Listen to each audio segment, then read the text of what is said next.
It's been a long road, or should I say a long sail? This game's been in development for like over a decade, really, and a lot of time and a lot of money has been thrown into it. And the big question with the release of Skull and Bones has been why. When you look at Ubisoft and pirate experiences, this isn't their first rodeo. Many people go to Assassin's Creed Black Flag, but originally it was introduced really with Assassin's Creed 3 and that mini game during the homestead where you had your ship and you had some of the mechanics that would be fleshed out further in Assassin's Creed 4 Black Flag, where it was a true open world pirate faring experience. In fact, we're going to have a video about Assassin's Creed 4 over on Retro Rebound if you want to check that out this coming weekend. But nonetheless, that is the game that's in the minds of people. We also have Assassin's Creed Rogue, which was another pirate faring. Well, you were a Templar, but you were on a ship. There was a lot of ship combat. There was a lot of island-based exploration. And so with Skull and Bones, when this was announced, you were thinking, all right, how are you going to take that idea and evolve it forward? What's the on-foot exploration and combat going to be like? Most of it is on your ship. And what's the strangest thing about this game that I'll get into for sure is how the combat is significantly worse compared to the predecessors that were in the Assassin's Creed franchise. Not even like a whole-on dedicated ship-faring game with all of the bells and whistles that came with it.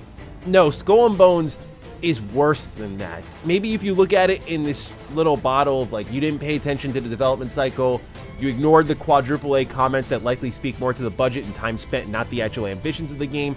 If you ignore all of that and look at it in a bubble, Skull and Bones isn't awful, but then you also have to look across the sea at the direct competition in Sea of Thieves, which I think is the more comparable opposing force to Skull and Bones. But before any of that, we got to talk about today's sponsor. The following video is brought to you by Star Trek Fleet Command. Star Trek Fleet Command is a 4X MMO game set in the ever-expanding Star Trek universe. And best of all, it's available on desktop and mobile with a Scopely account, so you can play at home and on the go seamlessly, which is one of my favorite parts about this game.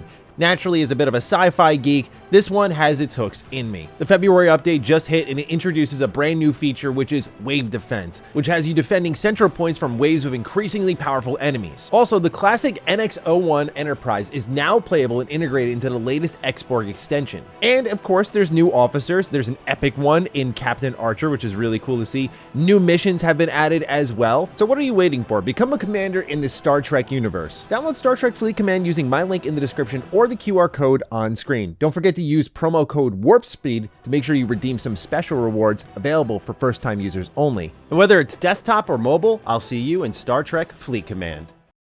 Sea of Thieves definitely has had the benefit of, it came out in 2017, I believe, so 7 years really of development time thrown into it.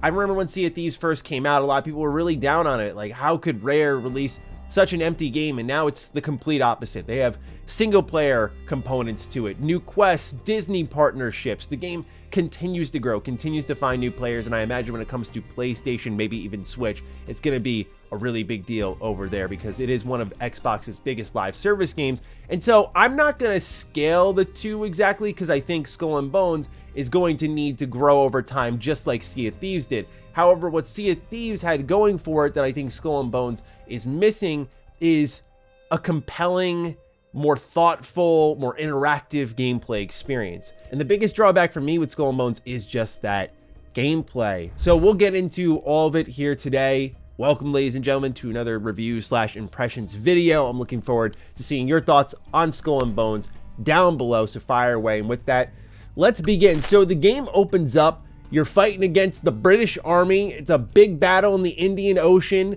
It's actually kind of cool. Like, you're doing this 1-on-40 against all these warships, almost like a Halo Reach moment. You lose in the end, and the ship sinks, and that's where your journey as a pirate starts. So you lightly customize your character. I tried my best to make a pirate version of me. Beards in video games still look really weird to me. But nonetheless, you're now on this tiny little ship. You sail to an island, and the gameplay loop begins. The gameplay loop for Skull and Bones is simple. Go to an outpost or a location where there are humans, collect a few contracts. These are going to be things like collect X amount of items or materials, kill X amount of ships, and then go back to the outpost, cash in, and take all those materials you just got and spend them on upgrades for new weapons, new armor, new cosmetics. and so on.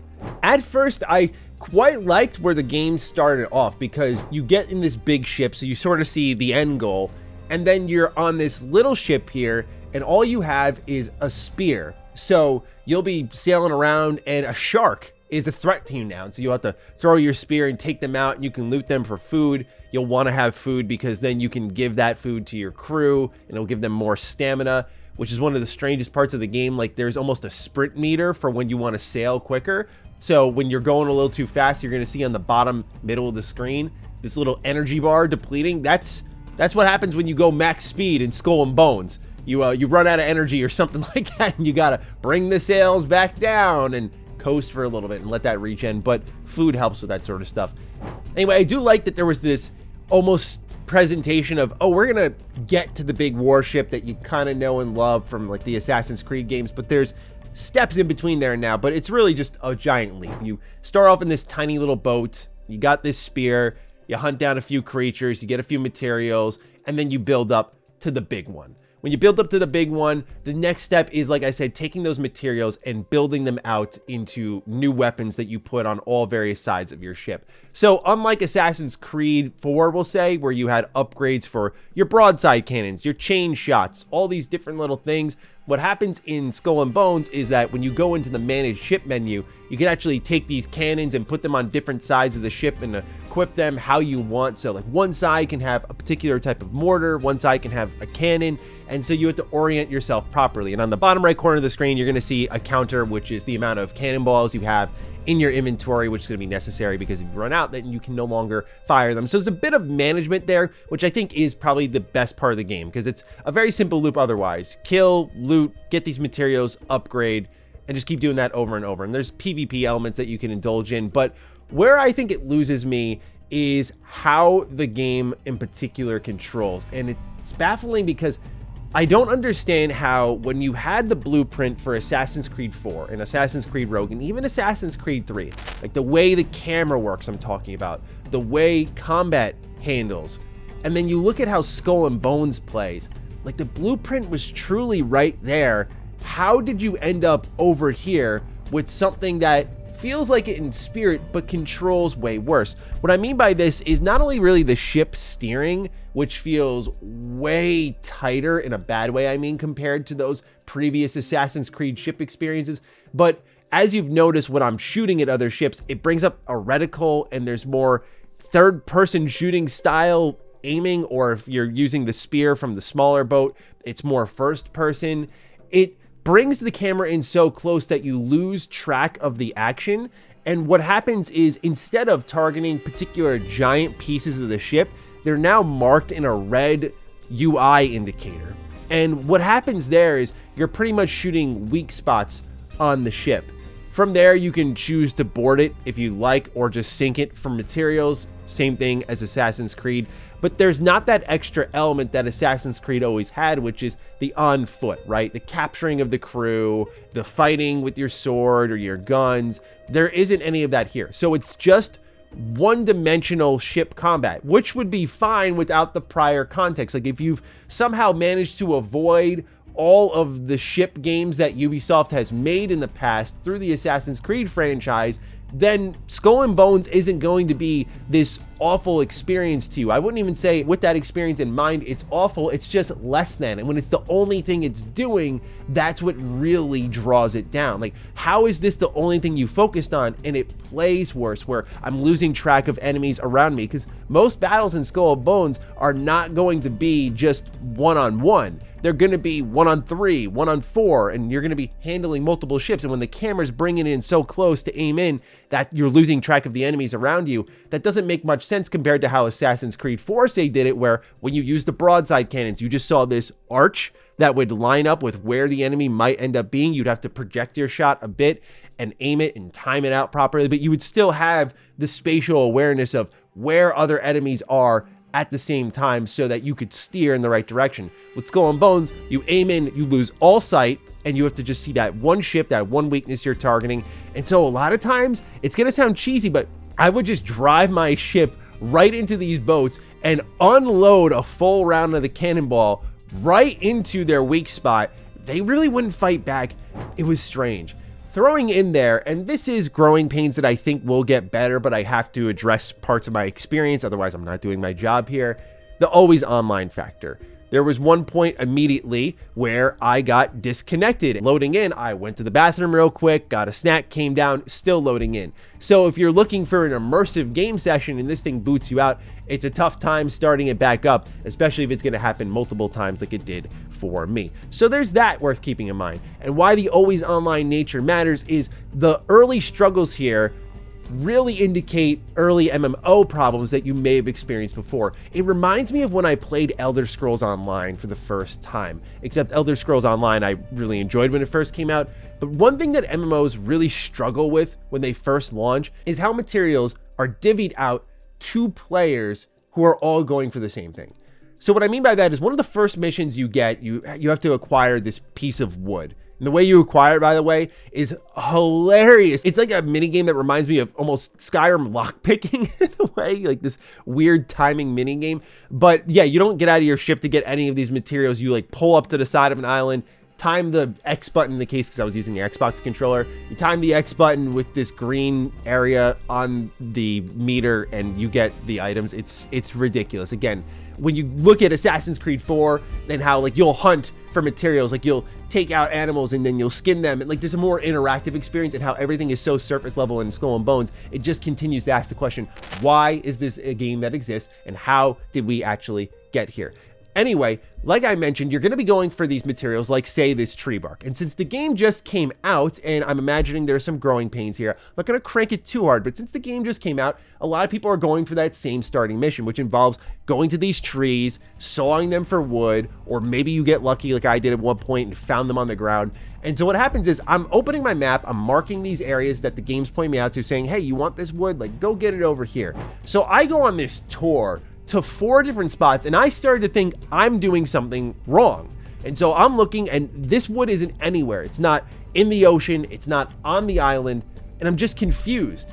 And so as I'm sailing around, this is when my first disconnect happened. Like, okay, that's frustrating. I don't know what I'm doing, and now I'm out of the game. I sign back in, I'm back in the ocean, so it's kind of loaded me in once more, and I go, and all of a sudden, in one of the spots that I had already searched before, there it is, the tree is fully grown out. And I'm like, oh, so someone got to this before me, sawed it down for all the materials it had, and because they did that, I no longer have access to it. So I was just sailing around confused as hell, to the point where there was one time I was sailing to my objective, and the game was telling me like, hey, you're sailing in waters that are dangerous, and I started to lose chip damage on my ship. Which I get the idea behind the mechanic, but when you're very confused as to why materials aren't spawning, and then you have that happening, it's just like you're losing everywhere. And since you're very limited in your capabilities because you're in that small little baby ship at the time, it makes for some growing pains with Skull and Bones you should be prepared for. Now, it does get better as you get into the bigger ship and you can take on bigger enemies and really tackle tougher challenges. There is a loop here that I found somewhat enjoyable, but I just couldn't help but have Assassin's Creed scratching at the back of my head the whole time. Like, as I'm approaching these islands, certain ones you can board in outposts and you go there, and this is where I think the Sea of Thieves comparisons are the strongest. You're kind of walking around, going through the rotation of traders. Some selling items like, hey, here's new cannonballs. Some selling new blueprints so you can build new cannonballs, new mortars, new long guns on your ship. Some selling food or materials to make food with it. So yeah, you have this loop here that is familiar if you've dabbled in Sea of Thieves. But what I'm seeing here, and I know developers, if they end up watching this video, would not want to hear this, but you're left with a game that you're wondering why it exists. Because it does not serve to go beyond what was there before it. From the same set of developers, by the way, in a series that was doing many more things and was much older. Like, it's really tough for me to sit here and excuse the on foot stuff. There are moments I want to get off my ship and explore, and I know some people say that's complaining about the game for what it's not rather than what it is, but the reality is when you've done something before and then you're not doing it in the next game and evolving beyond it, you've invited that criticism wholeheartedly through the door, because now you've accepted the challenge of like, hey, we're not going to let you get off the ship and roam the ship, but what we're going to let you do is something crazy with the ship and the customization. And that's really not here. So the game, as I mentioned, feels very one-dimensional, very flat. It doesn't go beyond what it needs to justify its existence, let alone the price tag. $70, always online, quote, quadruple A, end quote, game with microtransactions and all that fun stuff. It's really tough to sit here and go, like, out of everything Ubisoft's put out, many of you know I'm not Ubisoft's biggest fan when it comes to their output. I could sit here and name out a bunch of other games that are worth more the price of admission compared to Skull and Bones. It just doesn't feel priced quite right. If it were cheaper, and yeah, maybe if it were a tighter development window, the conversation would be different. I do understand this is a game that many people are ready to hate. Kind of like we've kind of reviewed a string of them here, but it is very much like what we saw with Suicide Squad, right? Like people going in ready to dismantle it before it's even had a chance to show itself. And I really gave Skull and Bones this honest shake. Like, okay, let's see, right? Because with these games that have these torrid, long development cycles, I don't enjoy watching the beat for beat because it just feels like each time it's a false promise being made. I'll see you at launch, and what you deliver there, I'll review. But Skull and Bones, man, it's super disappointing. It's baffling why it was made, and not very fun. Not very fun if you have that experience in pocket. For me, it's much easier to say, hey, go try out Sea of Thieves if you think Skull and Bones looks cool, than going and spending $70 on Skull and Bones. Or better yet, go play Assassin's Creed 4 for the first time. It's a great game. Try out, I am a Assassin's Creed 3 stan. The Homestead mode is awesome. Go try that out. You get a little bit of that ship action there. Or the very underrated Assassin's Creed Rogue. I just feel there are better options here with better stories, better characters, better additional gameplay elements, more fleshed out ship combat, which is crazy to say. It's all there already, so I don't think Skull and Bones is worth your time unless you are looking for a very, very, very specific style experience. But that's just my thoughts on the game. Looking forward to hearing yours down below, so fire away. With that, take excellent care of yourselves, and I'll see you next time around. Stay sexy, stay active. I love you all. Peace.